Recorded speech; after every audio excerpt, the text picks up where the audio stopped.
Assalamualaikum warahmatullahi wabarakatuh. Welcome to my channel. Nah, di video kali ini aku akan menjelaskan tentang itu yang namanya intermittent fasting atau biasa juga disebut dengan OCD atau biasa disebut dengan diet puasa. Nah, karena beberapa kali di video aku nih, yang ini atau yang ini ya, yang ini juga aku sering menjelaskan bahwa keberhasilan diet itu selain menghitung kalori, aku juga menggunakan dengan sistem intermittent fasting ya. Apa sih itu intermittent fasting, manfaatnya apa, dan metodenya apa saja yang terdapat dalam intermittent fasting, dan bagaimana kalian bisa melakukannya di rumah. Dan intermittent fasting ini juga sangat berhasil sekali untuk bisa yang namanya menurunkan berat badan, untuk bisa yang namanya mencapai defisit kalori. Karena sebelum aku tahu nih hitung-hitung kalori, nah aku terlebih dahulu menggunakan yang namanya diet intermittent fasting. Karena dengan diet intermittent fasting ini kalian bisa boleh makan apa saja, tapi tetap harus dengan porsi yang tidak berlebihan. Tapi sebelum kita lanjut, jangan lupa like dulu videonya, kemudian subscribe dan nyalakan loncengnya. Stay tune!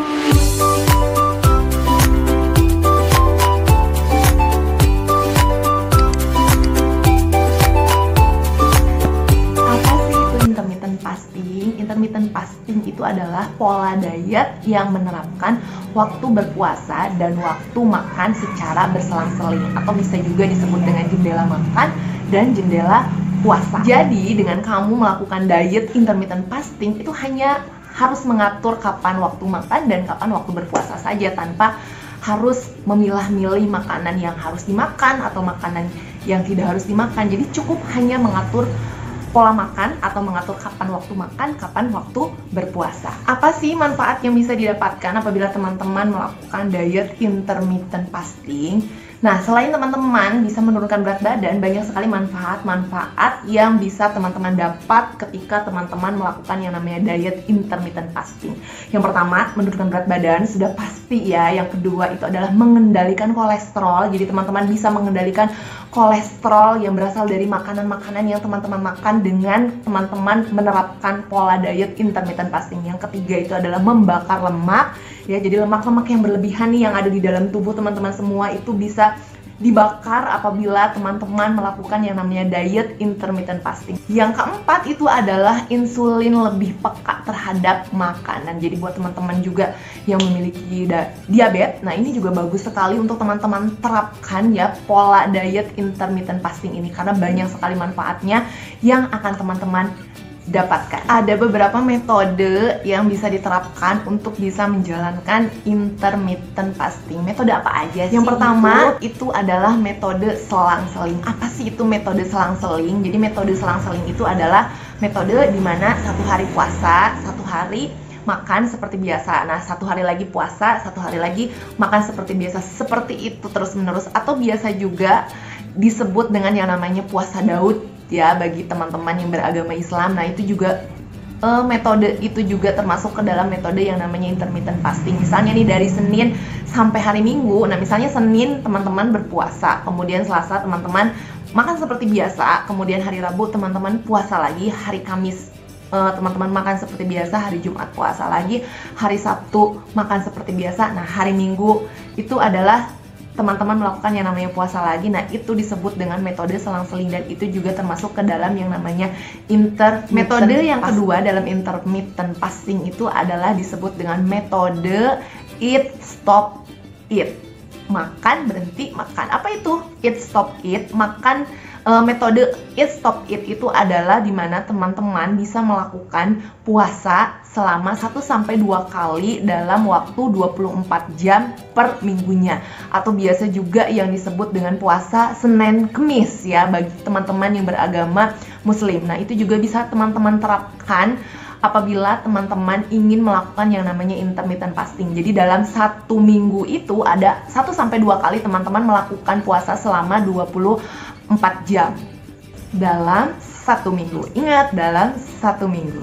Metode yang ketiga itu adalah 16:8. Nah, biasanya metode inilah yang banyak digunakan oleh orang-orang yang melakukan yang namanya intermittent fasting. Termasuk saya ini biasanya menggunakan 16 per 8. Apa sih itu metode 16 per 8? Jadi metode 16 per 8 itu adalah teman-teman melakukan yang namanya puasa selama 16 jam dan melakukan waktu makan selama 8 jam setiap harinya. Pola waktunya ini bisa disesuaikan dengan kondisi kegiatan teman-teman semua ya. Jadi ini tuh fleksibel banget, metode 16 per 8 itu fleksibel banget. Kapan teman-teman mau memulai jendela makan, kapan teman-teman mau memulai jendela puasanya, atau stop berhenti makannya, makan yang berkalori ya. Ini tuh fleksibel banget. Pokoknya disesuaikan aja dengan kegiatan teman-teman semua. Misalnya nih teman-teman mau memulai jendela makan itu pada jam 12 siang. Nah berarti teman-teman itu makan dimulai dari jam 12 siang sampai dengan jam 8 malam. Nah dari jam 8 malam sampai jam 12 siang lagi nih, nah berarti itu sudah termasuk ke dalam yang namanya waktu puasa atau jendela puasa. Nah tapi ini bisa disesuaikan dengan kondisi kegiatan teman-teman semua. Atau misalnya teman-teman semua mau, misalnya waduh aku ada acara nih, misalnya hari Minggu atau malam Minggu nih, misalnya ada acara sampai dengan jam 9 malam. Nah berarti itu disesuaikan aja. Berarti teman-teman memulai waktu makannya itu dimundurin waktunya. Yang tadinya misalnya jam 12 siang, ini menjadi jam 1 siang. Yang penting waktunya pas dengan 8 jam ya. Jadi fleksibel banget, bisa dikondisikan dengan sesuai kebutuhan. Kapan teman-teman mau memulai jendela makan, teman-teman mau berhenti jendela makan, atau mau memulai jendela puasanya. Jadi itu fleksibel banget. Nah dengan metode 16 per 8 ini, misalnya teman-teman nih harus memulai jendela makan itu minimal ya, bagusnya itu adalah minimal 4 jam setelah bangun tidur. Misalnya nih teman-teman bangun jam 5 pagi ya, jam 5 pagi. Nah teman-teman berarti sudah bisa memulai makan itu pada waktu jam 9 pagi. Itu minimal ya, boleh teman-teman mundurin lagi, lebih bagus lagi mundurin lagi. Karena misalnya teman-teman mau makan banyak nih nanti abis makan siang nih, nah dimundurin lagi berarti misalnya jam 10 atau jam 11 atau jam 12. Nah misalnya teman-teman tadi ya mau memulai makan itu pada saat 4 jam, minimal 4 jam setelah bangun tidur. Itu misalnya jam 5 bangun tidurnya, berarti memulai waktu makannya itu adalah jam 9 pagi. Nah berarti teman-teman harus stop makan itu adalah jam 5 sore kalau misalnya dimulai dari jam 9 pagi. Nah disesuaikan pokoknya. Kalau misalnya berarti teman-teman, kalau misalnya teman-teman mau mulai jam 10, nah berarti teman-teman berartinya jam 6. Kalau misalnya teman-teman mau mulai jam 11, nah berarti teman-teman harus berhenti makannya itu, makan dan minum yang berkalori itu harus sampai dengan jam 7. Pokoknya jendela makan teman-teman itu hanya memiliki waktu 8 jam dan jendela puasanya itu sebanyak 16 jam. Nah aku saranin sih sebaiknya teman-teman itu waktu berpuasa itu menjelang ya mau tidur aja ya, biar nggak stres juga ya. Jadi biar teman-teman juga enak ngejalaninnya. Misalnya ya tadi ya, misalnya teman-teman mulai waktu makannya jam 12. Nah berarti teman-teman jam 8 itu harus stop, dan itu kan ibaratnya sudah mau menuju waktu tidur ya. Jadi teman-teman tidak harus lagi makan makanan atau minum-minuman yang berkalori. Itu apabila teman-teman melakukannya dengan metode 16 per 8. Tapi untuk teman-teman yang mau memulai nih, nggak harus kok langsung menggunakan metode 16 per 8. Teman-teman juga bisa menggunakan metode 12 per 12. Jadi misalnya teman-teman makan selama 12 jam dan puasa selama 12 jam. Untuk teman-teman yang ingin memulai melakukan yang namanya intermittent fasting. Jadi coba dulu dengan waktu yang puasanya itu sedikit waktu puasanya, dan waktu makannya itu agak panjang ya. Jadi teman-teman, nah nanti bisa ditingkatkan lagi kalau misalnya teman-teman sudah merasa nyaman dengan pola teman-teman seperti itu, dan berarti kan si tubuhnya itu sudah mulai terbiasa lagi. Nah jadi ditingkatkan lagi sama teman-teman semua dengan menggunakan metode 16 per 8. Jadi sedikit demi sedikit, nah nanti teman-teman bisa mencapai dengan metode yang namanya 16 per 8. Tapi teman-teman harus melakukannya secara konsisten ya. Jangan sampai sehari misalnya menggunakan metode 16 per 8, hari berikutnya lebih sedikit lagi waktunya, misalnya 12 per 12. Hari berikutnya teman-teman melakukannya lebih sedikit lagi waktu puasanya. Nah jangan sampai seperti itu ya. Jadi teman-teman itu tetap harus yang namanya konsisten apabila teman-teman ingin yang namanya menurunkan berat badan. Apa aja sih yang bisa teman-teman konsumsi ketika teman-teman berada pada waktu makan atau jendela makan? Nah sebenarnya pada intermittent fasting ini tidak ada larangan atau pantangan makanan yang harus dimakan.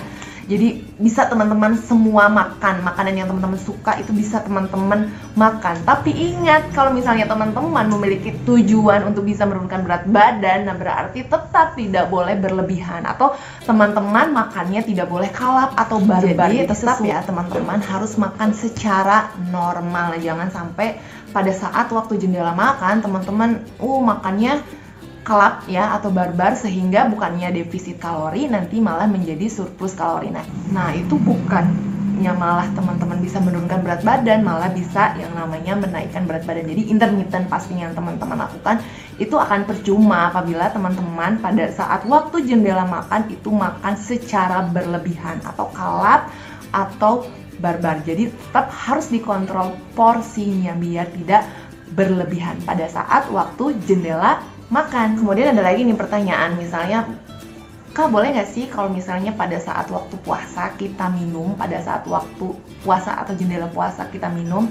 Nah, apabila teman-teman itu hanya minuman yang 0 kalori, nah itu boleh-boleh saja ya, misalnya seperti air mineral atau air putih biasa, kemudian air kopi tanpa gula, air teh tanpa gula, nah itu boleh teman-teman lakukan. Jadi teman-teman masih bisa tetap minum, tapi dengan syarat minumannya harus yang 0 kalori seperti air putih, kemudian air teh tanpa gula, air kopi tanpa gula. Nah itu bisa teman-teman lakukan pada saat selain itu teman-teman juga boleh kok menambahkannya misalnya dengan air jeruk nipis atau misalnya dengan lemon ya, air putih ditambah dengan air lemon, perasan jeruk nipis. Nah itu juga boleh karena pasti jeruk nipis, air lemon itu memiliki kalori yang sangat kecil kalau misalnya ada juga kalorinya. Nah itu juga boleh banget pada saat teman-teman menunggu waktu jam makannya tiba. Nah itu boleh teman-teman lakukan dengan minum, selain minum air putih juga dengan minum perasan lemon atau perasan jeruk nipis. Nah itu juga boleh teman-teman lakukan, asalkan jangan ditambah dengan sirup atau gula-gula lainnya. Nah itu yang tidak boleh. Jadi selama teman-teman minum dengan 0 kalori, nah itu masih bisa diperbolehkan pada saat teman-teman melakukan waktu puasa di diet intermittent fasting. Nah mungkin cukup sekian saja tentang intermittent fasting pada video kali ini. Semoga video kali ini bisa bermanfaat untuk teman-teman semua yang ingin memulai yang namanya intermittent fasting. Karena awal aku bisa menurunkan berat badan juga itu dengan yang namanya diet intermittent fasting. Ini tuh berhasil banget bisa menurunkan berat badan yang tadinya segini nih, dan sekarang alhamdulillah ya. Jadi ini tuh bagus banget untuk teman-teman yang mau mulai melakukan yang namanya diet. Jadi teman-teman itu tidak harus memilah-milah makanan, tapi dengan teman-teman melakukan intermittent fasting ini teman-teman masih bisa makan apa saja, tapi tetap porsinya harus diatur. Mungkin cukup sekian saja. Semoga teman-teman akan tetap selalu semangat untuk bisa menjalankan yang namanya diet, dan semoga body goals teman-teman semua itu bisa teman-teman raih. Mungkin cukup sekian saja. Assalamualaikum warahmatullahi wabarakatuh. Tetap semangat.